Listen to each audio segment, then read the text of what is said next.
ورک هیبت الله بیا کندهار کې راښکاره شو، چا سره یې کتلي دي، بیا یې څه سپارښتنې کړي دي، هر څه په ویډیو کې وګورئ او کوم چینل نوی سبسکرایب کړئ نو حتما سبسکرایب یې کړئ. طالبانو مشر ملا هیبت الله اخندزاده تازه د کندهار ولایت له طالب ولسوالانو سره او امنیتي قومندانانو سره لیدنه کړې ده او هغوی ته په دغه کتنه کې یو لړ هر اړخیزې خبرې او سپارښتنې کړي دي. نوموړي ټولو طالبانو ته په خطاب کې ویلي دي سپارښتنه درته کوم چې زما خبرې داسې یادښت کوئ او عمل پرې کوئ لکه د شریعت یو حکم. د ټینګار کړی دی چې د طالبانو حکومت بریالیتوب په اطاعت کې دی او زما داسې اطاعت وکړئ لکه د شریعت یو حکم. که مو اطاعت ونه کړ کامیابی به مو په ناکامۍ بدله شي.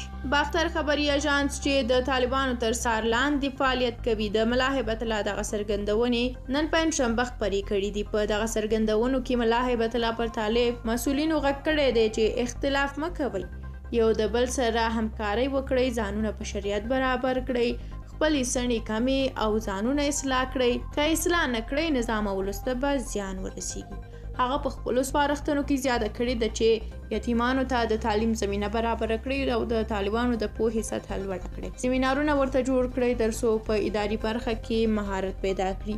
د طالبانو مشر په ټینګار سره ویلي دي چې طالبان د انځورونو او ویډیوګانو څخه په کلکه ډډه وکړي.